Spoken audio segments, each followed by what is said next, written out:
বন্ধুরা, আজকে আমি নিয়ে এসেছি তোমাদের সামনে গোপাল ভূতের ওজা এপিসোড।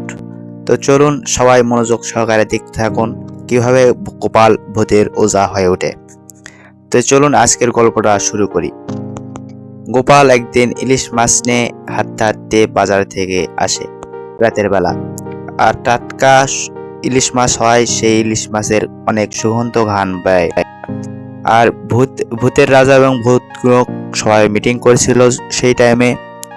আর ইলিশ মাছের গন্ধ পেয়ে বলে ভূতের রাজা গোপালকে ধরে আনতে, এবং গোপালের সামনে ভূতেরা সবাই যায় দাঁড়ায় এবং গোপালকে বলে, তোর হাতের ইলিশটা আমাকে দিয়ে দে।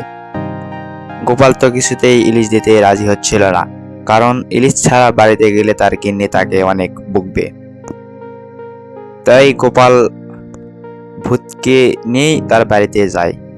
ইলিশ তো দেওয়ার কথা দূরে থাকলো, ইলিশের কথা তো বলতে তার বাড়িতে তার গিন্নি খুব খেপে যাবে। তার গিন্নি এবং তার মেয়ে ইলিশ খাওয়ার জন্য তাকে বলেছিল, এবং ইলিশ নিয়ে ভূতকে নিয়ে তার বাড়িতে চলে আসে। এবং ইলিশ নিয়ে ভূতকে নিয়ে তার বাড়িতে তার ভূতটি তার ঘাড়ে চাপে আসে। সে ভূতটিকে নিয়েই তার বাড়িতে চলে আসে এবং ভূতটির থেকে জানতে পারে যে এখন মরার পর কেউ আর ভূত লেগে যাচ্ছে না, সব ভূতেরা এখন যেন কোথাও উধাও হয়ে যাচ্ছে। সেই কথাটি গোপাল বাজারে যাচ্ছিল হাঁটতে হাঁটতে, আর তখন দেখতে পায় যে ধানু কাকা মারার দিকে যাচ্ছে। আর তখনই বলতে বলতেই ধানু কাকার প্রাণটি বেরিয়ে চলে যায় নাক দিয়ে। আর ধানু কাকার প্রাণটি বেরিয়ে যাওয়ার সময় গোপাল তা দেখতে পাচ্ছিল, কারণ ভূত রাজা তার সঙ্গে ছিল। আর ধানু রাজা মারার পর সে গোপাল যখন ওখানে উপস্থিত ছিল, সে দেখতে পায় যে তার আত্মাটি উড়ে উড়ে চলে যাচ্ছে কান দিয়ে এবং নাক দিয়ে। একটা জোরে হেসকি তুলে ধানু কাকা মারা যায়। তার স্ত্রী অনেক কান্না করতে থাকে। এদিকে গোপাল আত্মাটিকে পিছু করতে থাকে আত্মাটি, যে সে আত্মাটি কোথায় যাচ্ছে উড়ে উড়ে, ভূতলোকে না যায় কোথায় যাচ্ছে আত্মাটি এবং যায় বন্দী হচ্ছে। অবশেষে গোপাল আত্মাটির পিছু করতে যায়, দেখতে পায় যে আত্মাটি উড়ে উড়ে যাচ্ছে, কোথাও আটকিচ্ছে না।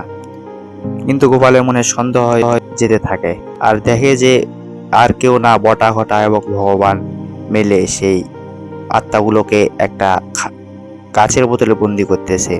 101টা আত্মা বন্দি করার পর শেষ কৃষ্ণচন্দ্রকে হটায় কৃষ্ণনগরের রাজা হবে, সেই পরিকল্পনায় আত্মাগুলোকে বন্ধ করতেছে। সেই কথাটি জানতে পেরে গোপাল মহারাজকে এবং সিপাহীকে এনে আত্মাগুলিকে সম্পূর্ণ মুক্ত করে দেন।